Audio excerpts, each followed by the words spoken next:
How to use Canva for a clothing brand.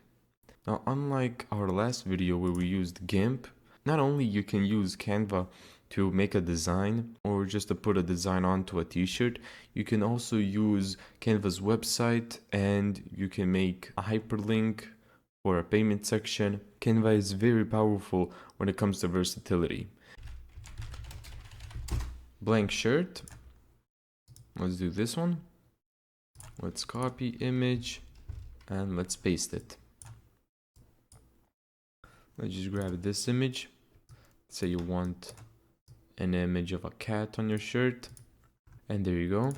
Now let's look at another cool thing that we have from Canva, and that is you can build a website. So let's just create our website. Let's just start off with a template. Let's add a section. And you can add the image that we just created. Let's just add an image here. Let's throw in some text. Let's do that. Now what you can do in Canva is hyperlink this image and then throw in the link of your checkout section.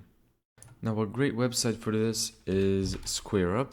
You can use SquareUp to make your custom checkout section and simply just grab that link of the checkout section and paste it here.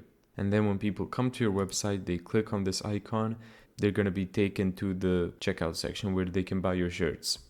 Thank you so much for watching this video. If you found this tutorial helpful, make sure to give it a thumbs up and subscribe. And as always, see you in the next video.